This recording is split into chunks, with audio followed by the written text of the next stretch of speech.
Mr. Humble Hippie here on my mining claim series. Mines, gold mines, all the different types in general. It is my belief that when you see mining claim signs or signs that might be similar to a trespassing sign, if you don't actually see the words "no trespassing," then by default you are actually allowed to be there. When people have claims, mining claims, that is not private property. That is just leasing the assets of the area, which means you cannot say this is a mining claim, which there's actually a sign up at the top of this road which is defunct. There's no writing on the sign or anything, and I think it's possibly up to 50 years old. And so what happens is every year the federal government makes the claim owners pay a tax. At 12:01 a.m. of that day, if your bill is not paid, you are immediately in default, and the land gets resold back to the next person that puts a claim on it.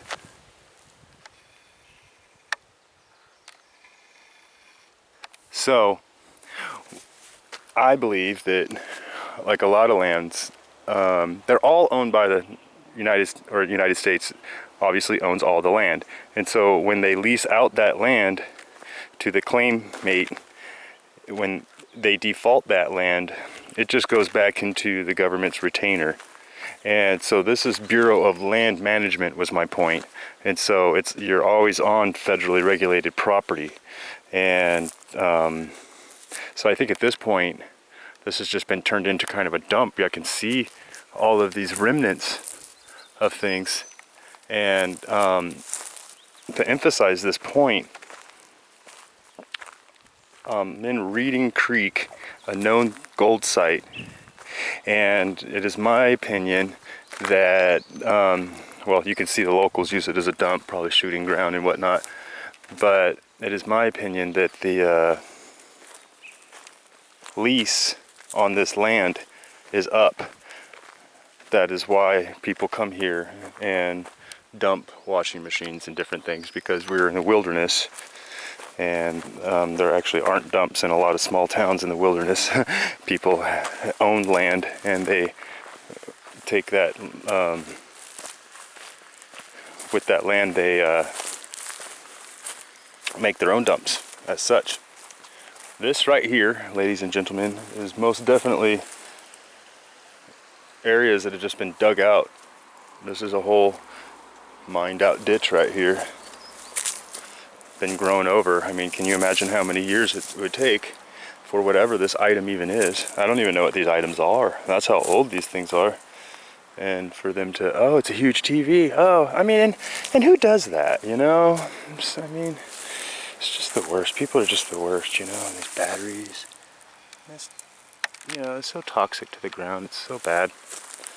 You know, I mean, to try and not put a moral on it, if it was your property and that was your washing machine and your products, your stuff you need to throw away, again, there are no dumps, and it would cost you a lot of money and time to get to them.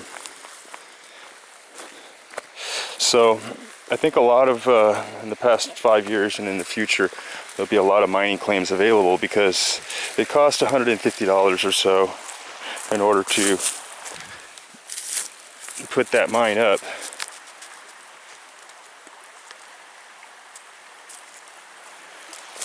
In order to use that mine. I'll tell you an interesting fact that I have noticed in quite a few places, and I'm gonna now my logic says it's grazing, but the deer eat opium, or somebody does. These are opium plants. You're looking at opium, and these have been severed. That looks like a pretty, I mean, maybe it's not cut, you know, maybe that's chewed, but it makes more sense because I've been finding these severed plants all day today. Now, it is also possibly likely that a medicinal person like myself might have been out foraging but that's really not the way that you forage these particular plants or anything, and so I don't know exactly what the gig is. But what I do know is that this place is more than likely available, and as is, it's just the local dump. Look at that. Big, huge quartz rocks. And this right here could be a mine. This whole hill right here could be a gold mine. All of these plants. It's the blood of Jacob, or some weird biblical reference, I don't recollect anymore. Jacob's ladder, Jacob, blood of Jacob. Yeah, I think that's what it is. Anyway, all of this stuff, you know, you can tell that this was clear cut. This was cleared. And the road goes there, and the road goes back the other direction. So let's walk up into the water and just for fun and see if we don't see a big boulder of gold or carpets. I mean, why are carpets down here and stuff? Was there a house here? It's just, you know, I can never fathom why people dump what where. There's buckets, there's hoses, remnants of possible mining and stuff. I gotta walk on a carpet just to get, oh, well, now, okay. Now here's a fact that actually people use carpet, and this, look at that, that's 70s carpet, that's shag carpet, for what's called miner's moss. Moss is used, moss is used in sluicing, and apparently, well, the gold, you know, gets stuck in the fine mats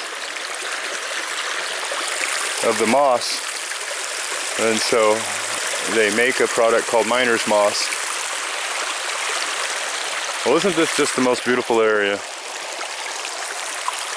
Dog, trust the dog, that's good water right there. We are far, far up in the wilderness of Trinity Mountains. Big, huge chunk of mica. Well, I mean, I wouldn't call it a big, huge chunk compared to what I just found earlier today. But I just love sparkly stuff, and it's just so awesome to be able to pick up right out of the ground. You see that?